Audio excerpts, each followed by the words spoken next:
রামকৃষ্ণ কি দার্শনিক ছিলেন, নাকি তিনি রক্ত মাংসের গড়া মানুষ, নাকি দেবতা? আমি আপনাকে একটা ঘটনা বলি। শ্রীরামকৃষ্ণ যখন on the way to Kashi যাচ্ছেন, কেন কি শ্রীরামকৃষ্ণ খবর পেয়েছেন, মনে মনে খবর পেয়েছেন যে তৈলঙ্গ স্বামী কাশীর মহাসাধক, তিনি শরীর ছাড়বেন। শ্রীরামকৃষ্ণ যাবেন। মথুরমোহন তখন শ্রীরামকৃষ্ণের রসদদার। মথুরমোহনের আবার কুষ্টিতে ছিল লেখা যে তার ইষ্ট মানে তার ভগবান তার সাথে সাথে করবে।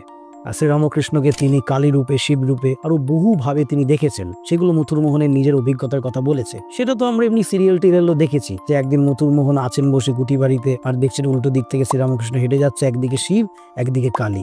এমনকি গৌরীমারাও দেখেছেন শ্রীরামকৃষ্ণ তার ঘরে আর কি তাল ঠুকে ঠুকে হরিনাম করছেন রামকৃষ্ণ, কিন্তু যেই তার ঘর থেকে বেরোচ্ছেন ওই দক্ষিণেশ্বর মন্দিরের চাতালে নামছেন, তখন 12 ফিট 15 ফিট লম্বা কালী, বিশাল বড় তার কেশ, অদ্ভুত তার রূপ, ভয়ঙ্কর তার মূর্তি। আবার যখন ঘরে প্রবেশ করছেন তখন দেখছেন শ্রীরামকৃষ্ণ হচ্ছে ওই রামকৃষ্ণ রূপী রামকৃষ্ণ।